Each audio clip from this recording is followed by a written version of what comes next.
Breaking news మీడియాకు Mohan Babu audio సందేశం పంపించారు. జరిగిన ఘటనపై బాధపడుతున్నట్లుగా మోహన్ బాబు తెలిపారు. జర్నలిస్టులను కొట్టాలని దైవ సాక్షిగా నేను అనుకోలేదు. విజయవాడలో ఒకప్పుడు నేను కూడా ఉద్యోగిని అని చెప్పారు. ఆయన కొట్టడం తప్పే, కానీ సందర్భాన్ని మీరు కూడా అర్థం చేసుకోవాలి అని చెప్పి మోహన్ బాబు ఒక ఆడియో నోట్ను విడుదల చేశారు. సో దానికి సంబంధించి మనం చూస్తున్నాము. జర్నలిస్ట్ని కొట్టాలని దైవ సాక్షిగా నేను అనుకోలేదు, కొట్టాలనే ఉద్దేశం కూడా నాకు లేదు. విజయవాడలో ఒకప్పుడు నేను కూడా ఉద్యోగిని, కొట్టడం తప్పే, కానీ సందర్భాన్ని మీరు కూడా అర్థం చేసుకోవాలి అని చెప్పి మోహన్ బాబు చెప్తూ ఉన్నారు. అందరికీ నమస్కారం. రెండు రాష్ట్రాల్లో ఉన్నటువంటి తెలుగు ప్రజలకు,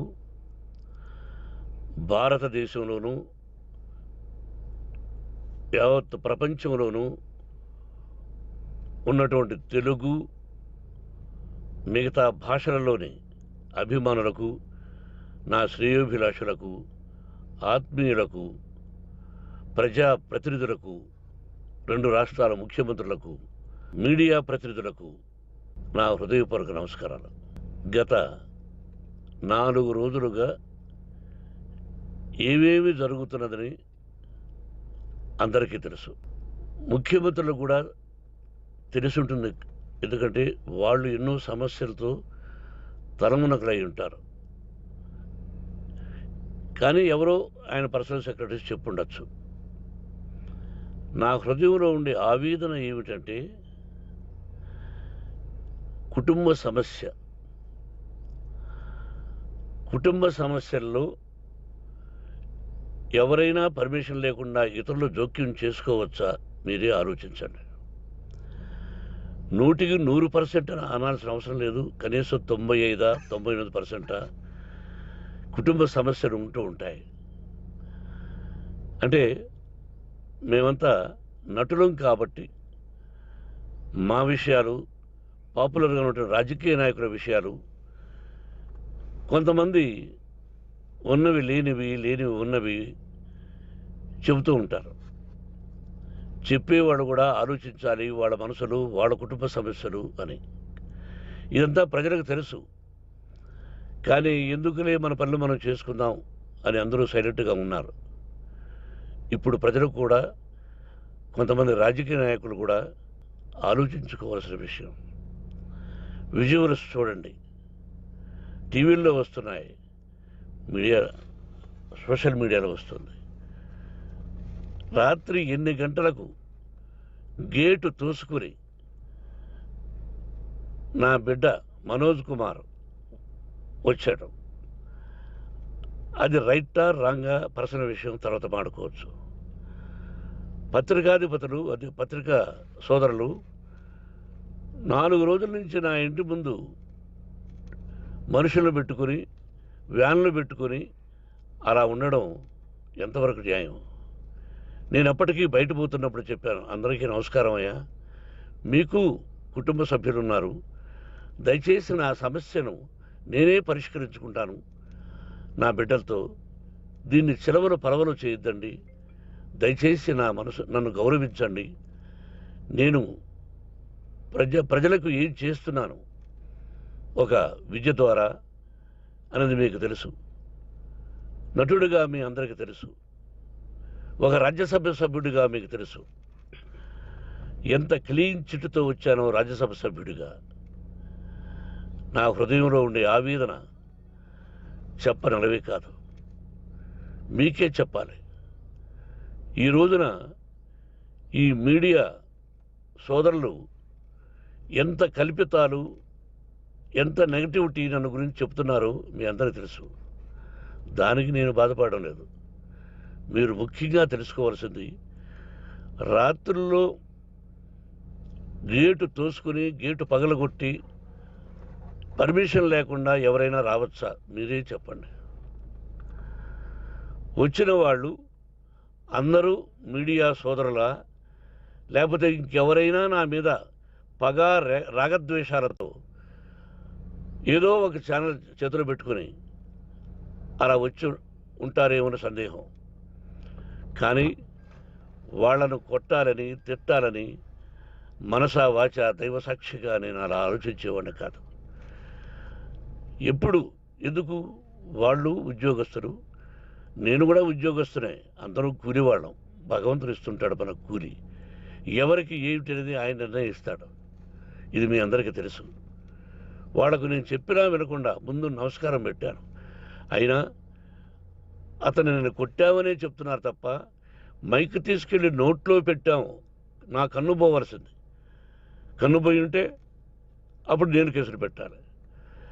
నా కన్ను పోలేదు, కొంచెం తగిలింది కంటి కింద, నేనే ఎస్కేప్ అయ్యాను.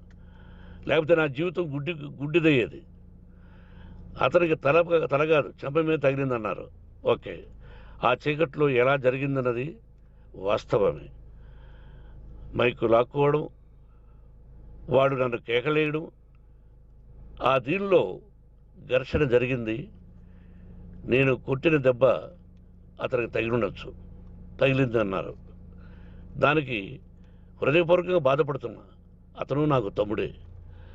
ఒక తల్లి బిడ్డలం కాకపోయినా I love them, I like them. అటువంటిది ఈ రోజుకి బాధపడుతున్నా నేను. అయ్యో, అతని భార్య ఎంత బాధపడుతుందో, అతని పిల్లలు ఎంత బాధపడుతున్నారు అని నేను ఆలోచిస్తున్నా. మరి నేనెంత ఆవేదనకు గురి హాస్పిటల్లో అయ్యానో. నటించింది సినిమాలో నటిస్తాను తప్ప నిజ జీవితంలో నటించాల్సిన అవసరం లేదు. నాకున్నది ఒకటి ధైర్యం, సాహసం. నీతిగా, న్యాయంగా, ధర్మంగా బ్రతకాలన్నది నా ఆలోచన. ఎందుకు కొట్టాలి? గేటు బయటుండి నేనేమైనా అసభ్యకరంగా వాళ్ళని కొట్టుంటే డెఫినెట్గా నా మీద 50 కేసులు కాదు 100 కేసులు పెట్టి నన్ను అరెస్ట్ చేయొచ్చు. లేకపోతే నేనే పోలీస్ స్టేషన్ పోయి, అయ్యా ఆవేశంలో నా ఇంటి బయట ఉన్న వాళ్ళను కొట్టాను, నాది తప్పే అని పోలీస్ స్టేషన్కి ధైర్యంగా పెడతాను. కానీ ఇంటి లోపలికి వచ్చి నా ఏకాగ్రతను, నా మనశ్శాంతిని భగ్నం చేశాడు. ఆల్రెడీ నా బిడ్డ చేస్తున్నాడు. అయినా నీ కన్నబిడ్డ, ఎప్పటికీ నీ కన్నబిడ్డే. ఏదో ఒక రోజున న్యాయం జరుగుతుంది, మేము కూర్చొని మాట్లాడుకుంటాం. దీనికి మధ్యవర్తులు అక్కర్లే. కుటుంబ సమస్యలకు బయట వాళ్ళని పిలిపించి ఇలా చేయండి, మీరు ఇలా మాట్లాడండి అని చెప్పక్కర్లే. కట్టు బట్టలతో మద్రాసుకు వెళ్ళేవాడిని. ఆల్రెడీ మీకు చెప్పాను. పైసా లేకుండా కట్టుబట్టలతో, చెప్పులు సగం కింద అరిగిపోయి అలా వెళ్ళిన వాడిని. మా తల్లిదండ్రులు అద్భుతమైన జన్మను ప్రసాదించారు. ఒక్క పైసా ఇవ్వాల.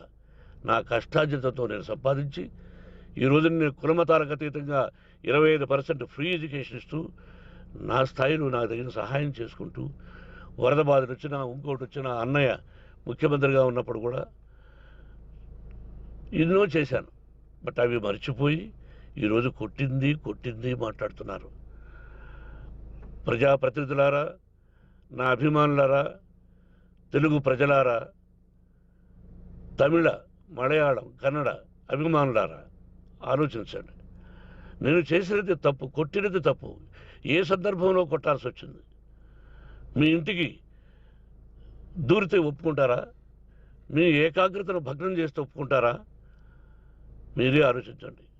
న్యాయాధిపతులు కానీ, ప్రజాప్రతినిధులు కానీ, అభిమానులు కానీ, వ్యాపారస్తులు కానీ, ఇదే మీడియా ప్రతినిధులు కూడా వాళ్ళ ఇళ్ళలోకి ఎవరైనా దూరి, ఏయ్ మమ్మల్ని గురించి ఇలా రాశావు అని ఆ ఇళ్ళలోకి ఒక 10 మంది వెళితే వాళ్ళు దండం పెట్టి పంపిస్తారా? ఏం చేస్తారు చెప్పండి. మీకు టీవీలు ఉన్నాయి, మాకు టీవీలు లేవు. నేను కూడా రేపు టీవీ పెట్టచ్చు. అది కాదు గొప్ప. నా హృదయపూర్వకంగా చెప్తున్నా, అతని మనసును బాధ పెట్టినా, అతను గాయమైన దానికి చాలా చింతిస్తున్నాను. చింతించే లాభం ఏమిటండి అంటే మరి ఏం చేయాలి? మీరు చేసిందంటే మళ్ళీ చెప్తున్నా, అసలు అతను నిజంగా జర్నలిస్టా కాదా అని ఆ చీకట్లో నాకు ఎలా తెలుస్తుంది? టీవీ 9 అని నాకు ఎలా తెలుస్తుంది? ఏదో ఒక కంటి మీదకి ఒక మైక్ వచ్చింది, దానికి అబక్కం లాక్కున్నాను. ఇది వాస్తవమే, అసత్యం కాదు. అది టీవీ 9, ఆ టీవీ 9 మైక్నే లాక్కోవాలి. అది ఏంటండి? నేనేమన్నా మూర్ఖుడినా? వాళ్ళందరూ నాకు కావలసిన వాళ్ళే. ఈ రోజున ఆ రజనీకాంత్ అతను కూడా ఎన్నో ఫోన్లు నేను చాలా సందర్భాల్లో మాట్లాడున్నాను. ఇట్స్ లైక్ మై సన్నా లేకపోతే బ్రదరా అలా ఉంటాం. మరి ఈ విషయంలో మాత్రం మీరు అందరూ అంటే మీరు చేసినది తప్పు తప్పు అని మీరు ఒక్కరు అనలేదే. కానీ జర్నలిస్టు సోదరులు ఒక ఆడపడుచు, దాదాపు ఒక 5-6 మంది ఆడపడుచులు, ఒక 5-6 మంది సోదరులు వాళ్ళందరూ మాట్లాడారు. కొట్టడం తప్పైనా ఏ సందర్భంలో కొట్టవలసి వచ్చింది ఇవన్నీ క్లియర్గా మాట్లాడారు. ఆయన్ని మీరు చెప్పరు. కాబట్టి పైన భగవంతుడు చూస్తున్నాడు. పోలీస్ అంటే నాకు ఇష్టం. ప్రజలను కాపాడవలసిన బాధ్యత వాళ్ళది, రక్షణ కల్పించవలసింది. నా విద్యాలయానికి కూడా ఐపీఎస్లు ఐఏఎస్లు అయిన విద్యార్థులు ఉన్నారు. వాళ్ళకు న్యాయం ధర్మం నేర్పించి పంపించాను నా ఇన్స్టిట్యూషన్లో. But they are perfect.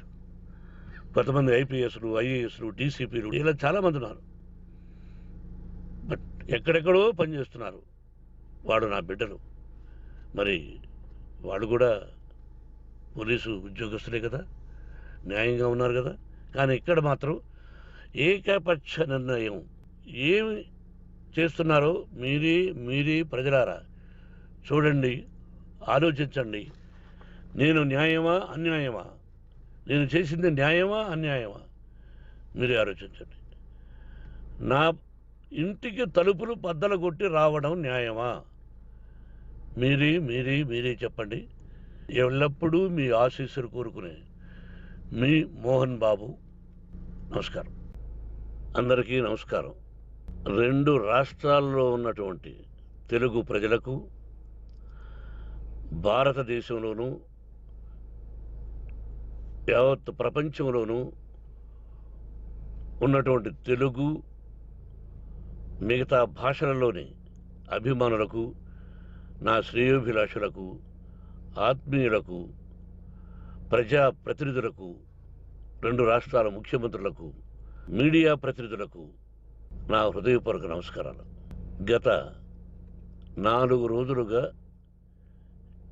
ఏవేమి జరుగుతున్నదని అందరికీ తెలుసు. ముఖ్యమంత్రులకు కూడా తెలిసి ఉంటుంది. ఎందుకంటే వాళ్ళు ఎన్నో సమస్యలతో